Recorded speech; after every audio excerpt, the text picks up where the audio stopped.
Hi, welcome to my new channel.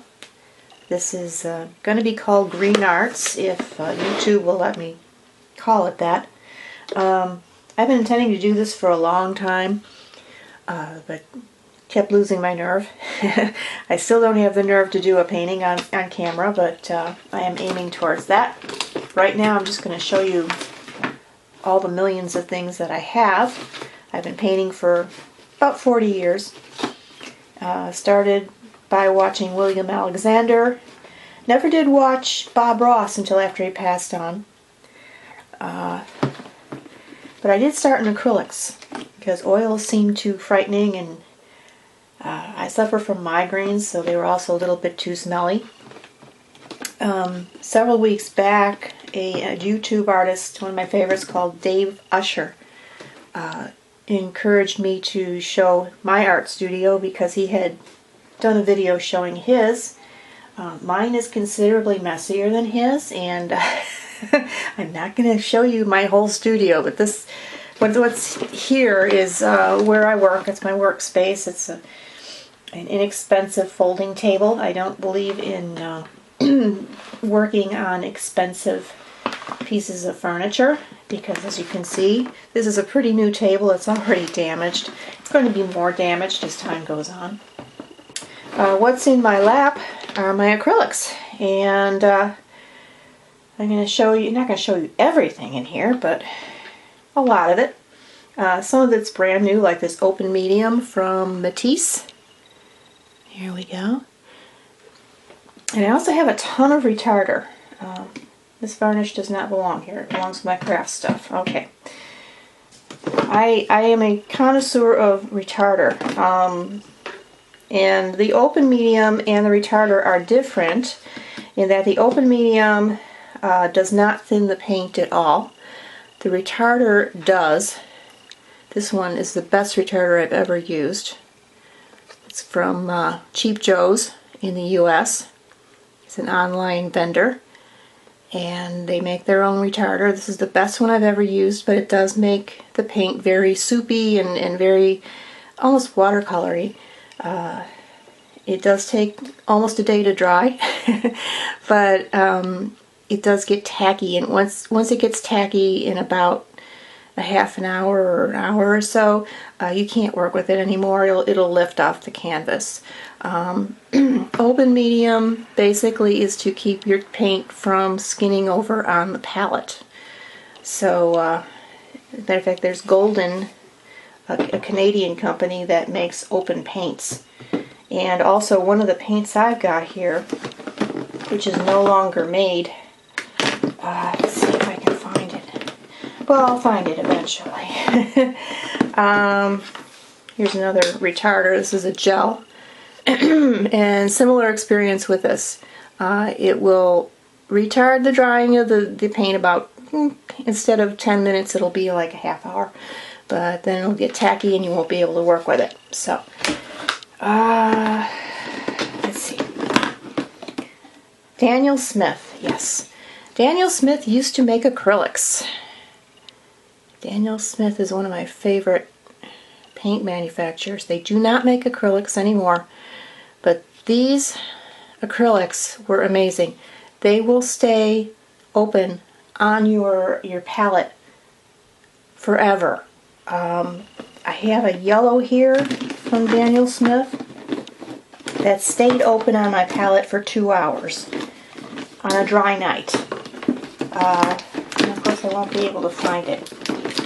But I really do miss the Daniel Smith paints. I wish they hadn't discontinued them, but I guess it wasn't their thing. It was a shame too, because they also made some Primatech acrylics. Primatech is acrylic paint made out of, well, paint made with gemstones and various mineral pigments. I have a lot of oil paints like that, and I'll show you that in the next video. They are amazingly useful. Very, very strong as well, most of them. Okay, what else do we got? We got, I'm going to say this wrong, Sennelier. They make the best neutral tint in the world, as far as I'm concerned. There we go. And neutral tint is my favorite black. And I don't think you can see that. Well, anyway, that's Sennelier. And I will only buy neutral tint from them. Winsor & Newton, this must be one of my older ones. I don't remember when I bought this, but it's a good acrylic. You can tell it's an older. I don't think their labels look like that anymore. Very oldest acrylic in here. And what's this? Oh, yeah. This is Old Holland neutral tint and almost finished, and I'm not going to buy that again. Good paint, but I don't like the neutral tint as well as I like the Sennelier. Okay, here is the Daniel Smith Ultimate Acrylic that stayed open on the palette for 2 hours. It was at least 2 hours. It's just amazing, amazing stuff. Beautiful paint. Just sick when I heard that they don't make it anymore. And this, it's either Shiva or Shiva, I don't know what. This is not made anymore. Shiva or Shiva or whatever they are, they're still in business, and I actually wrote them an email several weeks ago asking them when they stopped making their acrylics. They don't make them anymore, and gosh darn, this tube you're looking at is about 40 years old. This is one of the first paints I ever bought. And I bought sap green because sap green was what William Alexander used with his oil paints. And I was trying to duplicate his oil painting technique in acrylics, which is impossible in those days. But nowadays, there's an artist called Clive Powell who makes a clear medium that apparently keeps the acrylics open long enough to do a wet-on-wet painting. I'm also going to be experimenting with the open medium from Matisse and using it with retarders. See what I can come up with, but I will post that video when I find out. Right now I don't know. I do have some black here. Daniel Smith Mars Black. And I usually don't buy black, but I guess back in the day I did. And oh yeah, these Liquitex. Every artist in the US who works with acrylics has Liquitex. Liquitex, I think, was the first. More retarder? Good lord. More retarder. I'm deeply into retarder, as I said. And this is what I use instead of water, because water kind of breaks up the paint, makes it weaker. It's like using a lot of turpentine when you use oil paint. It breaks the paint. As a teacher I used to go to said. So I use this instead. This is from Jerry's Artorama. It's super cheap. It's just an acrylic binder, and very soupy, very watery. It extends the paint, but it doesn't break it. Let's see what else we got. Oh, that's M. Graham. Was that other one M. Graham? No, that was Daniel Smith. Okay, never mind. This is, what is it? This is modeling paste. I've used this, I think, once. It's from Lucas. I keep it around. I'll use it eventually. Gesso. Actually, I gesso whatever surface I'm using before I put acrylic paint on, because otherwise it just doesn't move around no matter what you do with it. At least not the way I'd like it to. What's this? Titanium Buff. I have a lot of weirdo colors, and the reason is I don't like mixing paint on the palette or on the canvas. Well, on the canvas I blend quite a bit, but I find I waste a lot of paint when I mix it. So instead I buy weirdo colors, and this is a weirdo color. This is by Old Holland, Titanium Buff. Very useful. I guess because I'm more experienced, I know what to do with these weirdo colors. Like I have here Chartreuse from Charbon. There we go. I don't know if you can see that's dark in here. There. Okay. And I use that a lot. Here we go. Winsor & Newton Studio, Vermilion. Probably got that at, well, heck, I don't know where I got that. But I sure got it cheap, 99 cents. There we go. And I have used it. These, I've got several of these. I found them at Tuesday Morning.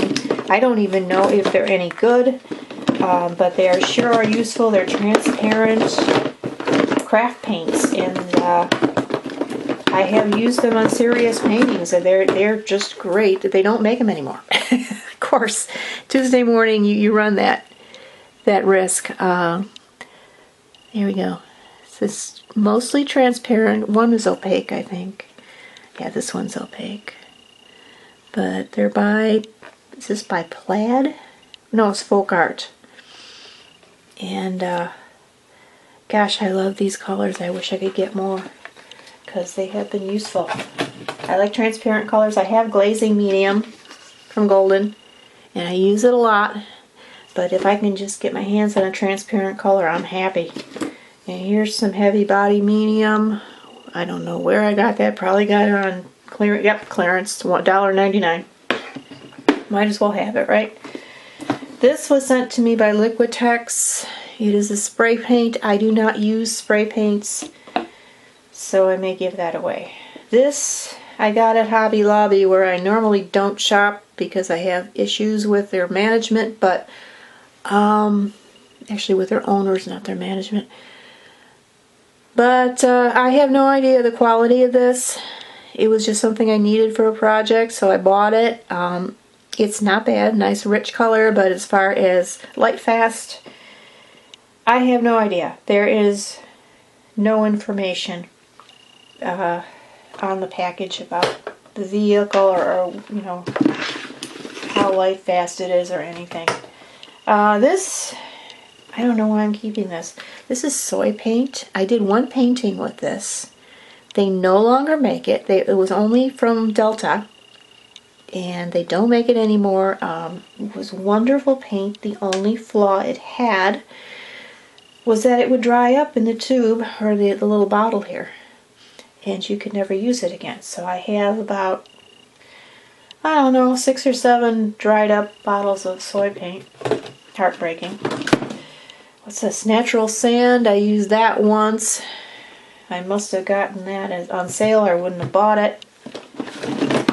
Some more Old Holland. Olive Green from Old Holland. That's another useful one.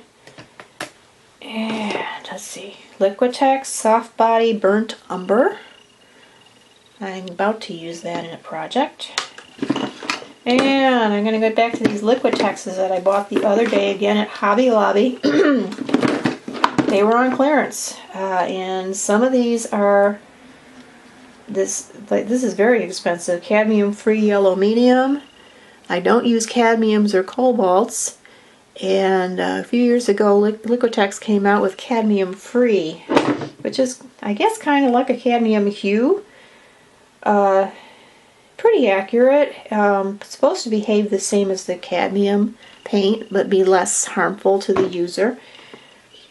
So, yeah, that was $2.71. This stuff is normally about $16.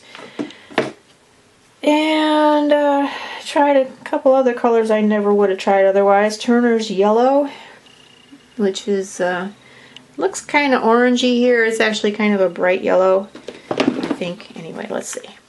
Let's see. Yeah, well, it's a little bit of a grade yellow, looks like. So that's going to be interesting. I'll use it for something. And that was $2.24. I don't know what it was originally, but a lot more than that. This is Parchment. And this is sort of a green-white. Yeah, like a very, very, very pale mint green. Very pale. And this was $1.78. And this one, Naples Yellow Hue. And this looks a lot like Turner's Yellow. Well, then I'll have a lot. And that was $2.24. Here I've got M. Graham Turquoise, which I have to be careful with this because I'll do a whole painting with it. It's just such a beautiful, beautiful blue. And here, Liquitex Basics, Burnt Umber. Okay, umber. More M. Graham. M. Graham still makes acrylics. More Charvin. Charvin Eva's Pink. I think I bought to paint roses, and I ended up doing it in oils instead. I have one Matisse, and I'm lusting after some more. I've got Burnt Sienna from Matisse. And Daniel Smith, Yellow Ochre. I have a million tubes of Yellow Ochre, I think. Sometimes I forget what I have, and then I either see something on sale or I think I need the color, and it turns out I don't. Yeah, I got Yellow Ochre from Sharon too, so I'll be doing a lot of fall paintings, I guess. There we go. And some more medium.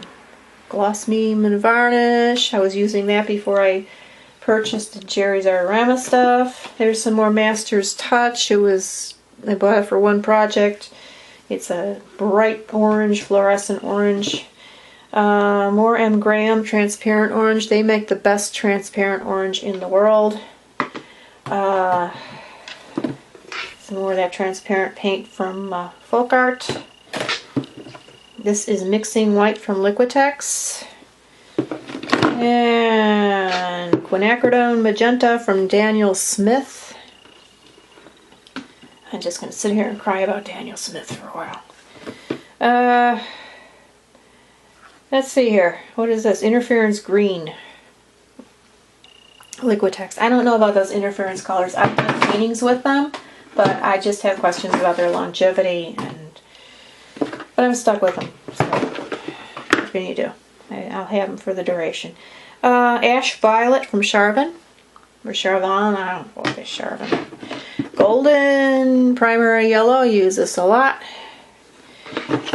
That's not Golden Open. And more Daniel Smith. Phthalo Blue. Didn't know I had that. Normally don't like phthalos. Okay. This is Charvin Indigo. I've used that quite a bit.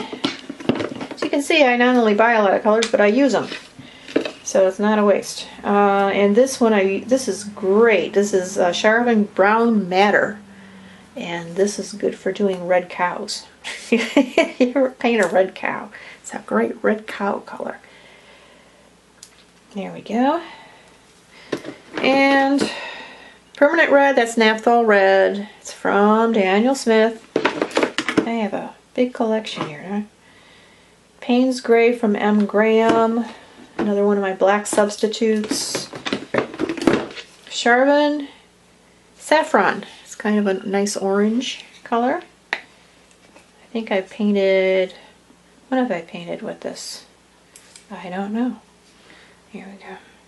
Oh, probably pumpkins. It's very orange. And what else do we have? Iridescent White. Why did I buy that? Winsor & Newton Iridescent White. Not something I'd normally buy. This is High Slow. I think Grumbacher still makes it. But this has got to be at least a 40-year-old tube. It's a retarder. It's like my 5th thing of retarder that I got here. Van Dyke Brown. Wow, I didn't know I had this. Okay, Charvin, Van Dyke Brown. And Charvin Primary Cyan. That's my favorite blue. You can do anything with that. And another medium. More gloss medium. Okay, I don't have to buy medium for a long time. But anyway, that's my serious acrylic collection. I have many more craft paints that nobody needs to see. Probably going to sell them in a garage sale.